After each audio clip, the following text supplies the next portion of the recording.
बागों में जब बहार आने लगे, कोयल अपना गीत सुनाने लगे।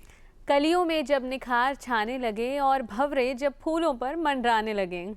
मान लेना कि प्रकृति हम पर मेहरबान है। बिल्कुल, एक माँ की तरह प्रकृति जो है हम पर ढेर सारा प्यार लुटाती है और बिन मांगे हमें बहुत कुछ दे जाती है। सिमरन, जब भी हम अपनी प्रकृति को देखते हैं ना, मानो ऐसा लगता है कि ऊपर वाले ने इसे कितनी खूबसूरती से बनाया है। जहाँ सुबह उठकर हम सूरज की रोशनी की चादर को देखते हैं, तो वहीं दूसरी ओर जब रात आती है, सूरज ढलने लगता है, तो चांद की रोशनी हम सभी के दिलों में ना एक प्यारी सी ठंडक और नमी की ख्वाहिश जगा देती है ना। ये कमाल की बात तो है। लेकिन क्या तुम जानती हो, ये जो प्रकृति का जादू है वो धीरे धीरे कम होता जा रहा है।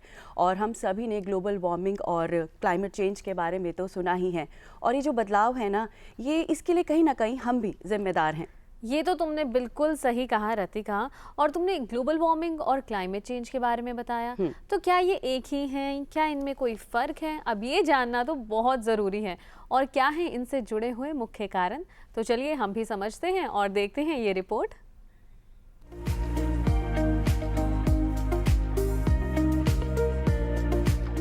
ग्लोबल वार्मिंग जो एक पूरे विश्व के लिए चिंता का विषय बन गया है, उसी का एक घटक है जलवायु परिवर्तन।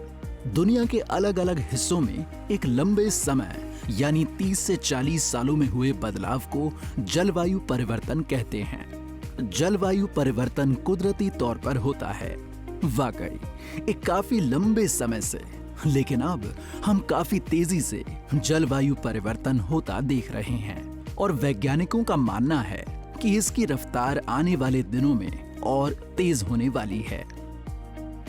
औद्योगिक क्रांति यानी इंडस्ट्रियल रेवोल्यूशन के समय से जलवायु मानवीय गतिविधियों के कारण तेजी से प्रभावित हुई है, जो ग्लोबल वार्मिंग और जलवायु परिवर्तन का कारण बन रही है। सन 1800 के बाद धीरे धीरे विश्व स्तर पे औद्योगिक क्रांति आई और औद्योगिकीकरण जगह जगह पूरे विश्व में हर जगह औद्योगिकीकरण हुआ। और उसकी वजह से बहुत सारे प्रदूषक तत्व, बहुत सारी प्रदूषण गैसें और प्रदूषक जो कण हैं उनका उत्सर्जन होता रहा।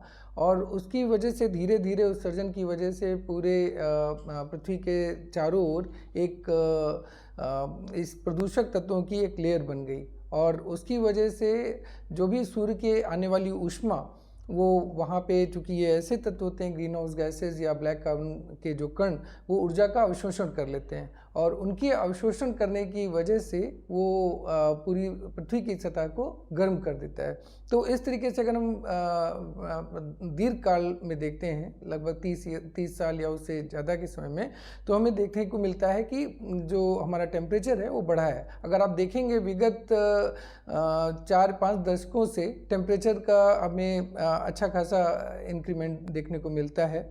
तो इसको ग्लोबल, इस जो प्रोसेस को हम जो पृथ्वी की सतह का तापमान का बढ़ना का ग्लोबल वार्मिंग कहते हैं। जब सूरज की ऊर्जा धरती तक पहुंचती है तो इसका एक हिस्सा वापस अंतरिक्ष में चला जाता है।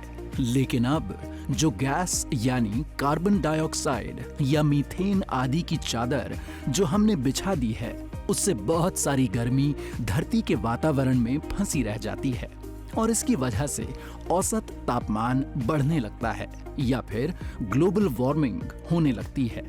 इसे ग्रीन हाउस इफेक्ट भी कहा जाता है। लेकिन हम ये भी समझ लें यहाँ पर कि ग्रीन हाउस इफेक्ट प्राकृतिक तौर पर भी होता है। कार्बन डाइऑक्साइड और दूसरे ग्रीन हाउस गैसों के बढ़ने की वजह से औद्योगिक युग से पहले के मुकाबले औसत ग्लोबल तापमान बढ़ने लगता है। जब औद्योगिकीकरण नहीं था, हमारी जनसंख्या इतनी नहीं थी, तो कई तरीके की एक्टिविटी जो प्राकृतिक है, जैसे वल्कनिक इरप्शन, कहीं ज्वालामुखी होता था, या फिर हमारे जो सूर्य से आ रही ऊष्मा है, तो सूर्य एज ए सोर्स है, तो उसमें जो सन स्पॉट चेंजेस होते थे उनकी वजह से होता था। लेकिन विगत 200 वर्षों में अगर आप देखेंगे तो इतना आधुनिकीकरण, इतना औद्योगिकीकरण, जनसंख्या वृद्धि हुई है, उसकी वजह से तापमान में ये वो ऐसे कारक हैं जिनकी वजह से तापमान की वृद्धि हुई है, जो कि हम इसे ग्लोबल वार्मिंग जानते हैं। UNFCCC यानी United Nations framework convention on climate change का मुख्य उद्देश्य है, जिसके अंतर्गत वातावरण में ग्रीन हाउस गैसों की सांद्रता को एक स्तर पर स्थिर करना, जिससे एक समय सीमा के भीतर खतरनाक नतीजों को रोका जा सके, ताकि पारिस्थितिक तंत्र को स्वाभाविक रूप से अनुकूलित कर सतत विकास के लक्ष्यों को प्राप्त किया जा सके। इसी कड़ी में COP28 यानी 28वां संयुक्त राष्ट्र जलवायु परिवर्तन सम्मेलन, जो 30 नवंबर से 12 दिसंबर 2023 तक एक्सपो सिटी दुबई में आयोजित किया जा रहा है। United nation framework convention on climate change वो एक 1994 में UN के द्वारा गठित हुई, जिसमें आज वर्तमान में 198 देश हैं और ये हर वर्ष इस विषय पे चिंता करते हैं कि किस तरीके से हम जो जलवायु परिवर्तन है उसको रोका जाए और जो उसके कारक हैं, जैसे कि मैंने बताया कि प्रदूषण और खासकर जो जितना भी अभी तक प्रदूषण हुआ है उसको कम, मतलब उसके प्रभाव को कम करना, और आने वाले समय में जो प्रदूषण हो रहा है हम उसको किस तरीके से नई टेक्नोलॉजी, नई चीज़ें जो आज हमारे पास न्यू टेक्नोलॉजिकल गैजेट्स हैं उनको हम प्रयोग करके उसको कम कर सकें।